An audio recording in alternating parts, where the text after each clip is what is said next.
Deuxième clé, elle est facile, c'est la facilité. Est-ce que c'est facile de bosser avec vous?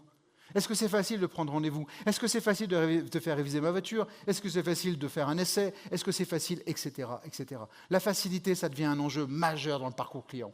La facilité, qui dit facilité, dit digital, parce qu'on se facilite la vie en digitalisant un petit peu le parcours client. Regardez ces enseignes en bas, là. Regardez juste Penny Lane, ce qui se passe dans la compta. Je sais qu'il y a des financiers dans la salle.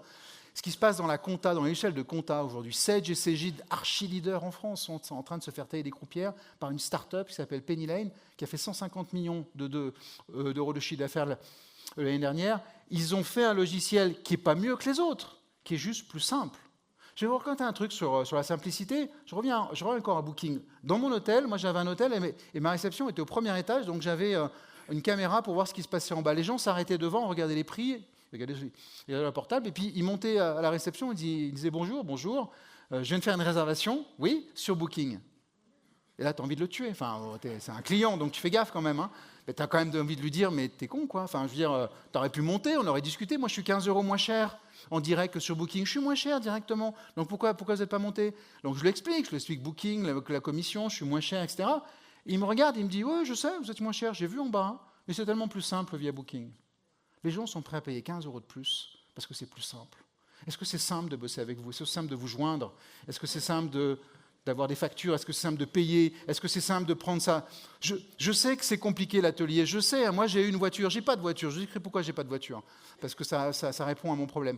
Mais j'ai eu une voiture chez DS et je prenais des rendez-vous pour la faire réviser. C'était une voiture de société que j'avais faite avec ma boîte. Et pendant des années, il fallait téléphoner. Alors on appelle et puis on dit non, je vous passe l'atelier. Enfin, vous la connaissez bien. Hein, je vous passe l'atelier. Alors ça sonne, machin. Moi, j'imagine le mec à l'atelier avec son portable. Oui, c'est pourquoi je voulais prendre rendez-vous. Oui, bah attendez, là, je suis en train de machin. Bon, bref, je caricature un peu, mais c'est un peu comme ça que ça s'est passé quand même. Et puis l'année d'après, ils ont mis la réservation en ligne. C'est génial. Ils m'ont écouté parce que j'avais fait une réclamation. J'avais dit, mais purée, faites une réservation en ligne. Comme ça, je choisis mon heure, mon créneau, etc. Alors j'y vais, je prends lundi, 9h, génial. Et puis il y a un mec qui m'appelle samedi, qui m'appelle, bonjour, on est à la concession DS, vous avez fait une réservation pour lundi? Oui, tout à fait. Alors voilà, le planning, c'est pas encore tout à fait au point. Et lundi, 9h, ça va pas être possible.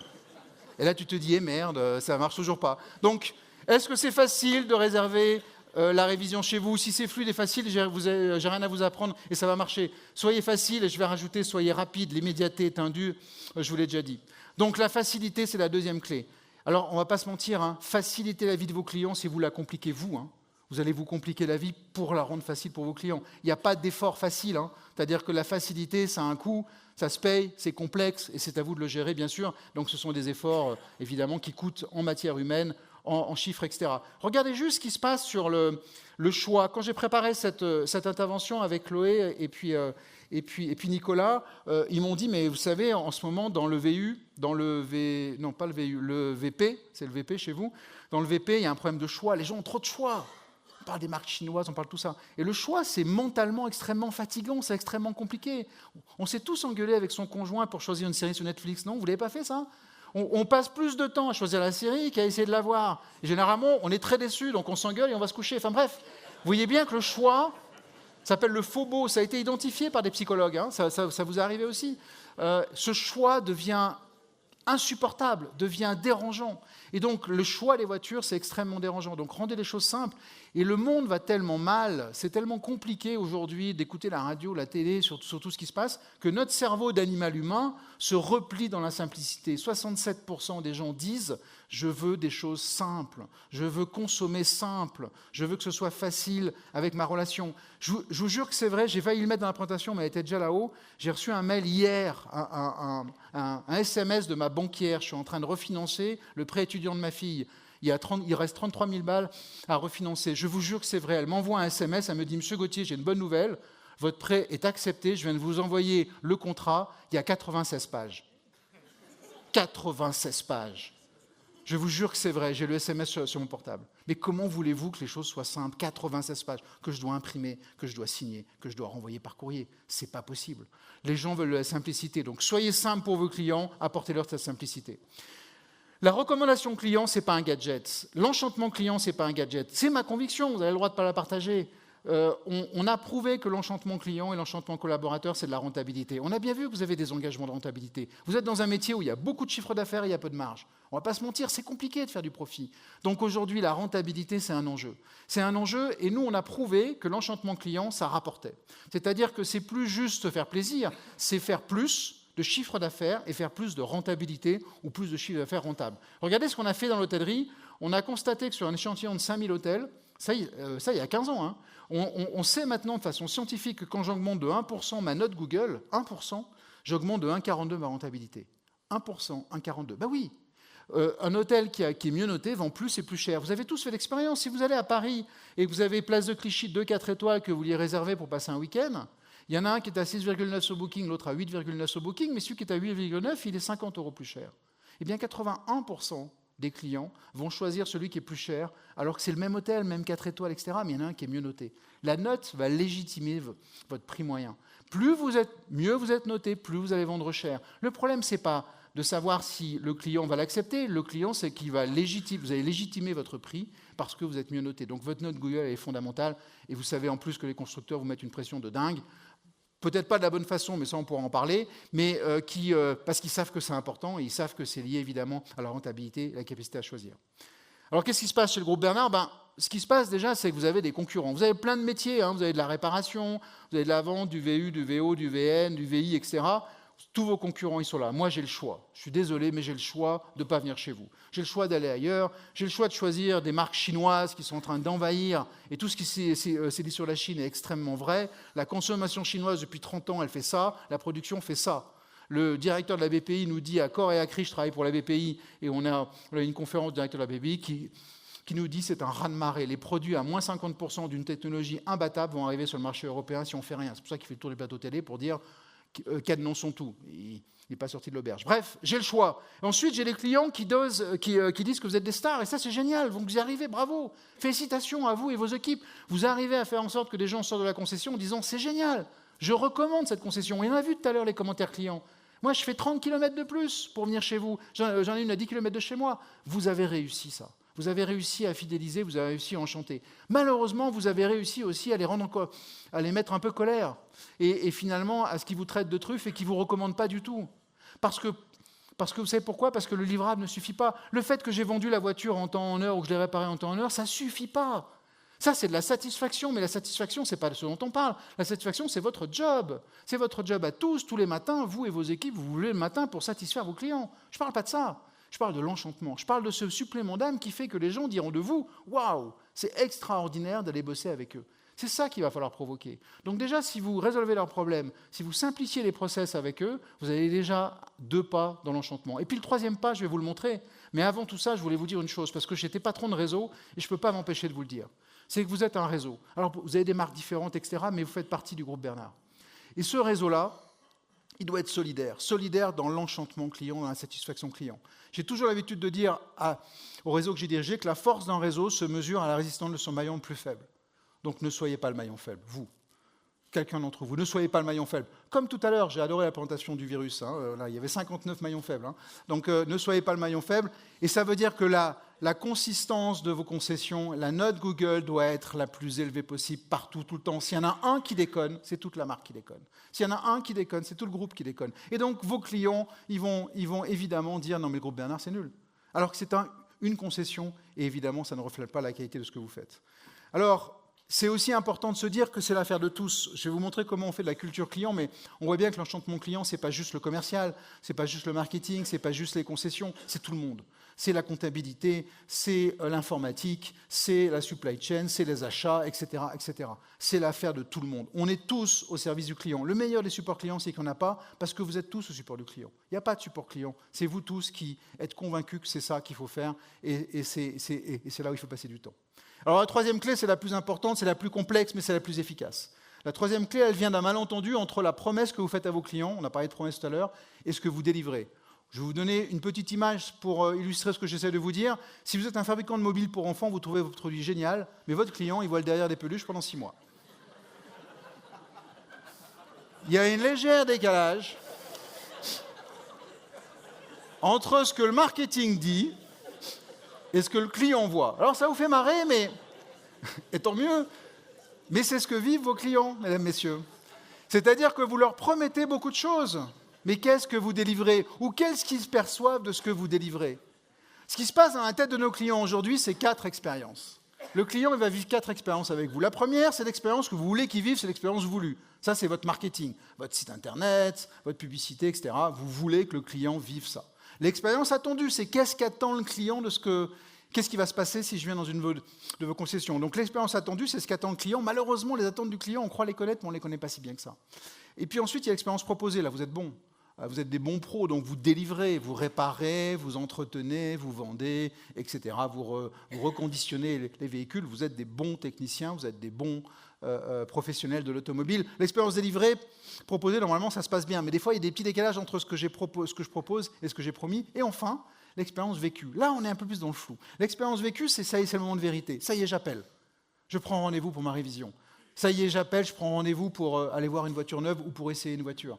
J'appelle pour chercher une voiture d'occasion. J'appelle. Le premier où j'envoie un mail, peu importe. Qu'est-ce qui se passe? J'arrive dans la concession, qu'est-ce qui se passe? Qui je vois? Qui me parle? Qui me sourit? Comment ça va se passer? Dans quel état d'esprit je suis? Le moment de vérité, c'est la perception du client à l'instant de vérité. Et c'est ça qui est le plus important parce que c'est la seule chose qu'il va retenir. Tout le reste, il va l'oublier.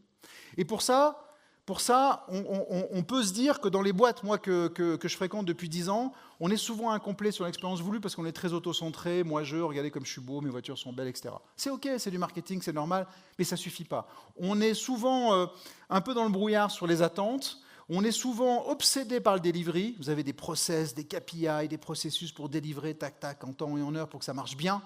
Mais on est souvent aussi dans le brouillard sur la partie perception. La partie perception, c'est la plus importante. Je vais essayer de vous montrer, je vais essayer d'enfoncer le clou. Pour ça, je passe par un petit tableau. Vous connaissez ce tableau, c'est un tableau de Magritte, c'est un peintre que je n'apprécie pas forcément, mais peu importe, il va m'aider à dire ce que je veux essayer de vous dire. Donc voilà un de ces tableaux, et moi je peux vous dire qu'il est 17h44, et je peux vous dire à 100% que ceci n'est pas une pipe. Qui est d'accord avec moi? On est deux. On est deux. Ben, on ira boire un coup ensemble, parce qu'on n'est que deux. Je ne vois pas là-haut, mais je crois qu'on est deux. Donc ça veut dire qu'à part monsieur et moi-même, tous les autres, vous dites, mais ils sont cons, quoi, ils voient bien que c'est une pipe. Hein. Alors moi, je vais vous dire pourquoi c'est pas une pipe. On pourrait le dire ensemble. C'est pas une pipe parce que c'est un tableau qui représente une pipe. Et moi, j'ai jamais fumé un tableau, donc c'est pas une pipe. Vous allez me dire, ah oui, Stéphane, d'accord, mais tu vois bien que c'est une pipe, et vous avez raison. On s'en fout de qui a tort, qui a raison. Que nous dit le peintre? Le peintre nous dit qu'on voit la même image, mais qu'on n'a pas la même perception. Vous avez un conférencier neuroscientifique qui s'appelle Albert Moukeber, je vous encourage à aller voir ses vidéos sur Internet, qui dit une chose très simple pour résumer ce que j'essaie de vous dire. Les gens ne voient pas le monde tel qu'il est, les gens voient le monde tel qu'ils sont. Je vois le monde tel que je suis, vous voyez le monde tel que vous êtes. Vos clients voient le monde tel qu'ils sont eux, vous voyez le monde tel que vous êtes. Et malheureusement, on n'a pas la même vision du monde. C'est pas grave, c'est OK, personne n'a tort, personne n'a raison. Mais ça veut dire quoi? Ça veut dire que la réalité n'existe pas. Ça veut dire que la réalité de ce que je vis dans vos concessions n'existe pas. La seule chose que je vis, c'est ma perception. Ma perception est la vérité. La perception de ce que je vis avec vous à l'instant T est la vérité. Donc si on est d'accord avec ça, ça veut dire quoi? Ça veut dire que je peux impacter la perception des clients. Et si je peux impacter la perception du client, je peux les enchanter. Et ça, c'est une bonne nouvelle. Alors on va aller voir ce qui se passe dans les neurosciences. Avant toute chose, est-ce que le client est roi? Non. Est-ce que le client est parfois abruti de mauvaise foi? Oui. Vous en avez des clients abrutis de mauvaise foi. Moi, j'en avais plein. Mais c'est pas grave, c'est pas ça le sujet. Le sujet, c'est pas de savoir si le client il est sympa ou s'il est bête. Le sujet, c'est de savoir qu'est-ce qu'il perçoit de ce que je fais pour lui. Ce qui est important, c'est pas ce que vous faites, c'est ce que le client perçoit de ce que vous faites pour lui.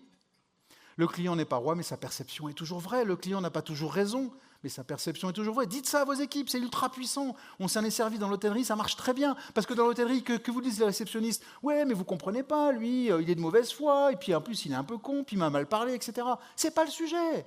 Le sujet, c'est pourquoi il a perçu ça à ce moment-là de ce qu'on a fait pour lui. Et le sujet, c'est comment on travaille pour changer cette perception. Et la bonne nouvelle, c'est qu'on peut changer la perception des clients. Alors là, il faut aller dans les neurosciences. Moi, ça m'a obsédé, ce truc-là. Pendant 10 ans, je me suis documenté. Ça fait 10 ans qu'on a fait beaucoup de progrès et on sait à peu près comment marche à peu près notre cerveau d'animal humain. On sait ce qui se passe quand un client est satisfait. Il va comparer deux choses. En quelques millisecondes, son cerveau, il va comparer les attentes qu'il a par rapport à sa visite dans la concession et la perception qu'il en a après. Il va comparer ça en quelques millisecondes et si perception en deçà des attentes, déçu. Si perception au niveau des attentes, c'est OK, mais ce n'est pas suffisant. Si perception au-delà des attentes, c'est l'enchantement garanti. Pour ça, on peut agir sur la perception et sur les attentes. Alors, tout ce qu'on a fait, tout ce qui est à votre droite, à gauche plutôt, je vais vous faire gagner 20 ans. Nous, on a essayé dans l'hôtellerie, ça ne marche pas.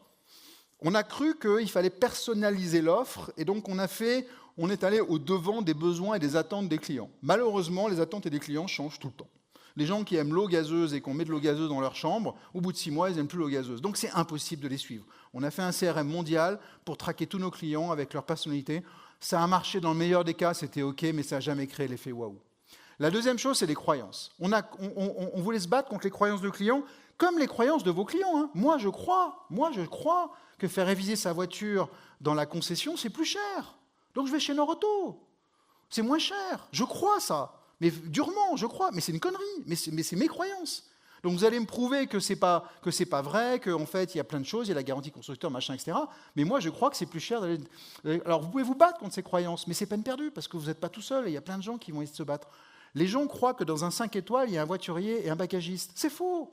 Donc s'il n'y a pas de voiturier et de bagagiste dans 5 étoiles, vous allez dire, mais cet hôtel n'est pas un 5 étoiles. Mais si.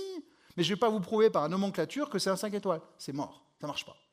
Vous avez ensuite des choses qui impactent les perceptions. Vous aurez toujours des clients mécontents. C'est comme ça, c'est la vie. C'était mon cas aussi dans mon hôtel. Il y a deux choses qui impactent la perception sur lesquelles vous ne pouvez rien faire. D'abord, les distorsions. Distorsion de perception, c'est très simple. On va faire un exercice. Il est 17h48. Il y en a un qui va recevoir un SMS sur son portable, là, maintenant, et il a un contrôle fiscal. C'est une blague, hein. Je vois pas de gens qui dégainent leur truc. Bah, si ça m'arrive un jour, c'est pas de bol, hein. C'est pas de ma faute. Hein. Mais imaginons que ça arrive. Il ne va pas passer une bonne journée. Quand on va lui demander, alors, ce séminaire avec le groupe Bernard, c'était si? Non, c'était nul. On a eu un conférencier, il n'a pas de pipe, j'ai rien compris. On nous a donné des objectifs à 2029 de faire des milliards de chiffres d'affaires, on n'y arrivera jamais. On nous a dit qu'il fallait faire du buyback, qu'il fait machin, etc. On ne sait pas faire.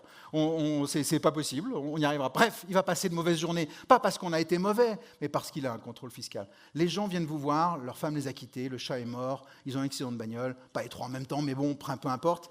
Et donc, ils ne sont pas dans l'humeur de vous écouter. Et donc, ils vont trouver que ce que vous avez fait pour eux est nul. C'est comme ça. La distorsion de perception, vous n'y pouvez rien. Il va falloir vivre avec. Et c'est pour ça que vous aurez toujours des gens mécontents, malgré le fait que vous aurez fait le maximum pour eux. Et les facteurs situationnels, dans l'hôtellerie, c'est la météo. Quand il fait beau, les gens mettent 5 sur 5 à l'hôtel. Et quand il pleut, ils vous mettent 1 sur 5. Qu'est-ce que vous voulez que j'y fasse? Je ne peux pas commander le soleil ou la pluie parce que les gens ont une mauvaise expérience de leur week-end à Orléans, là où j'étais avec mon hôtel. Par contre, on peut agir. Vous pouvez agir sur la promesse. Ça, vous l'avez dans vos mains, la promesse. C'est vous qui promettez à vos clients. Personne ne vous force de faire autrement. Donc, vous avez le pouvoir de le changer. Vous avez un super pouvoir, c'est d'impacter, grâce à la promesse, les attentes du client. Et vous avez un super pouvoir, c'est de faire autrement dans la perception de ce que vous faites pour eux. Alors, on prend 2 exemples. Le premier, c'est Air France. Quelle est la plainte numéro 1 chez Air France depuis 30 ans? Les retards. Bon, il y a aussi la bouffe, bon, bref, il y a plein de choses, les grèves, enfin bon. Les retards. Ils ont réglé le problème en 6 mois. Ils n'ont absolument pas changé les opérations des avions, c'est-à-dire l'atterrissage, le décollage, le parking, le nettoyage, etc. Ils auraient peut-être gagné 3 minutes. Ils n'ont pas changé ça, ils n'ont changé qu'une chose, les horaires. Aujourd'hui, quand vous faites un Paris-Toulouse, ils vous disent c'est départ à 20h, arrivée 22h. On n'est pas pilote, on ne sait pas. Paris-Toulouse, c'est 1h20 de vol. Vous arrivez pour effectivement embarquer à 20h, vous vous débrouillez d'être là avant, etc. Et vous avez déjà dans votre tête le fait que vous arrivez à 22h. Donc vous avez déjà planifié votre taxi, votre hôtel, et vous dites à 11h, je suis au lit. Les capitaines sont formés, c'est processé chez Air France. Dans 9 cas sur 10, ils prennent la parole une demi-heure avant d'atterrir et ils vous disent la chose suivante. Bonsoir, Captain speaking, j'ai une excellente nouvelle. Nous avons 15 minutes d'avance sur l'horaire prévu. Là, tu te dis, mais champion du monde, Air France. En fait, il a 15 minutes de retard, parce qu'il devait arriver à 30, il arrive à 45, mais il t'a dit qu'il arrivait à 22h. Il t'a mangé le cerveau. Promettez moins, délivrez plus. Dites à vos clients que ça va être long, que ça va être cher, que ça va être difficile, que ça va être compliqué, mais que vous allez faire le maximum pour eux. Promettez moins, délivrez plus. Et quand vous dites ça, eh bien, vous agissez sur la promesse. Vous baissez les attentes pour augmenter la perception. Comment on augmente la perception? Eh bien, on surclasse les gens. Dans l'hôtellerie, moi, je vous surclasse. Si vous venez chez moi, vous allez prendre la chambre à 80 €. Ma réceptionniste qui est formée par moi va vous dire la chose suivante. Vous venez souvent à Orléans? Oui, je viens parce que je viens d'ouvrir une agence. Très bien. Ce que je vous propose, ce qu'on ne fait jamais, mon patron, il n'aime pas ça. Mais par contre, j'ai de la place, je vais vous surclasser en chambre supérieure. Albert Moukiber, mon copain neuroscientifique, il a fait de l'imagerie médicale et il a constaté que le surclassement hôtelier générait de la dopamine, l'hormone du bonheur. Un truc de dingue. C'est-à-dire que quand je surclasse les gens, je leur envoie un shot d'hormone du bonheur. Donc les gens sont contents, ils vont dans leur chambre, ils ont été surclassés. Et quand je leur demande le lendemain, c'était bien, l'hôtel, c'est un petit 2 étoiles, c'est sympa. Par contre, je mets 5 sur 5 parce que j'ai surclassé. Surclassez vos clients. Promettez moins, délivrez plus. Ce n'est pas moi qui l'ai inventé, ça existe depuis très longtemps, c'est très dur à faire. Promettez moins, délivrez plus. Et vous allez créer quoi? De l'enchantement. Pourquoi? Parce que vous allez surclasser vos clients. C'était quand la dernière fois, vous avez surclassé un client? Vous, que vous avez fait quelque chose qui n'était pas dans le contrat, quelque chose qui vous a coûté un peu de temps, un peu d'argent et qui a permis au client de dire « Waouh !» Chez DS, chez Mercedes, ils sont quand même incroyables dans cette concession. Tu ne sais pas ce qui s'est passé la dernière fois, voilà ce qui s'est passé. Ces gens-là vont se souvenir à vie de ce que vous avez fait. Pourquoi? Parce que vous avez créé de l'émotion. La surprise, c'est l'émotion numéro 1 que veulent vos clients. Dans le retail, aujourd'hui, on sait que les gens veulent être surpris. Surprenez-moi. La surprise, c'est une émotion. Et l'émotion, vous la gardez à vie parce que les gens ne se souviendront pas de ce que vous faites. Ils ne se souviendront pas de ce que vous avez dit, mais ils se souviendront d'une seule chose, de ce que vous avez fait ressentir. Les gens parlent de ressenti, mais vos clients, on le disait tout à l'heure dans les vidéos, ils parlent de ressenti, ils ne parlent pas de produit. Ils ne parlent pas de mécanique, ils parlent de ressenti. Ils parlent dans cette concession, on me sourit, on m'accueille, il y a un ressenti, donc il y a des sentiments. Qu'est-ce que vous faisiez le 15 janvier 2005? Vous vous en souvenez pas, normalement, sauf si vous êtes marié, etc. Mais qu'est-ce que vous faisiez par contre le 11 septembre 2001? Tout le monde s'en souvient. Tout le monde sait exactement où il était, avec qui il était, ce qu'il a dit et ce qu'il a ressenti. Ce que vous faites ressentir à vos clients, c'est inoubliable. Et c'est hyper robuste pour l'avenir d'une entreprise, le ressenti client, la recommandation. Et donc, ça crée de la fidélité derrière. Voilà, vous avez les 3 clés de l'enchantement client, activables, actionnables, dès demain avec vos équipes. Rendez les choses faciles. Posez-vous la question, est-ce que c'est facile de venir chez moi? Est-ce que c'est facile de se garer? Est-ce que c'est facile de faire aiser ma voiture? Est-ce que c'est facile de l'acheter, de l'essayer? Deuxième chose, résolvez les problèmes de vos clients. Arrêtez de leur vendre des voitures. Résolvez leurs problèmes de vos clients. J'ai pas de voiture. Depuis 1 an, j'ai pas de voiture. Je me voyais pas vivre sans voiture. J'habite à Lyon, dans le centre, avec un bouleversement dans ma vie. Bref, j'ai pas de voiture. Je suis venu aujourd'hui en autopartage, Léo & Go. J'ai tous les systèmes alternatifs de location de voiture à la journée, etc. Et vous savez quoi? Je suis un mec heureux. C'est-à-dire que si vous m'auriez dit en concession, M. Gauthier, compte tenu de votre mode de vie, vous déplacez en permanence, machin, etc., vous savez quoi? Vous n'allez pas acheter de voiture chez moi, ça ne sert à rien. Vous allez faire de la mobilité différemment en louant les voitures, etc. Résoudre mon problème, c'est de me dire de ne pas acheter de voiture. Vous voyez que c'est contre-intuitif, mais ça marche. Résolvez les problèmes de vos clients et enfin, surprenez-les. Surprenez-moi. Faites en sorte que moi, j'achète une voiture, c'est une fête, c'est un moment inoubliable. Vous en vendez des centaines par an. Moi, j'en achète une tous les 5 ou 10 ans. Donc forcément, ça va être un moment de fête. Alors pour faire tout ça, ça ne suffit pas de faire les 3 clés. Il faut aller plus loin, il faut aller plus profondément. Il faut aller dans votre organisation et votre culture. La culture de l'enchantement client, ça se crée, ça prend du temps, c'est complexe, mais ça marche. Je vais vous montrer une entreprise qui a tout fait bien, qui est un cas d'école, qui est Zappos, qui vend des chaussures sur Internet aux États-Unis depuis maintenant presque plus de 20 ans. Enfin, même plus. Zappos, c'est né en 2000, donc 26 ans. C'est né en 2000. Pendant les 2 premières années, Zappos, c'est une marketplace qui vend des Nike, des Timberland. Et pendant 2 ans, ça se casse la figure. Pourquoi? Parce que le service client est lamentable, puisque ce sont les enseignes, ce sont les marques de chaussures qui envoient aux clients, et ça se passe très mal. Donc le patron, Tonishi, au bout de 2 ans, dit on arrête tout, on va changer de braquet, on supprime le marketing, on met tout sur l'expérience client. Il faut qu'on devienne les numéros 1 de l'expérience client en 2 ans. Il faut qu'on fasse 1 milliard de chiffre d'affaires au lieu des 10 millions qu'ils faisaient jusqu'à maintenant. Pour ça, on va arrêter de vendre des chaussures, on va vendre du bonheur. Bon. Alors les collaborateurs, ils disent bon, il est taré, on va taré. Puis il y a la moitié qui reste avec lui, il me dit ok, Tony, comment on fait? Pensez problème, pas produit. C'est quoi les 3 problèmes que vous avez quand vous achetez des chaussures sur Internet? La bonne taille. Ensuite, c'est l'e-commerce, donc je les veux demain. Et ensuite, le SAV. Vous avez vu comme les sites d'e-commerce planquent leur numéro de téléphone? Vous ne pouvez pas les appeler.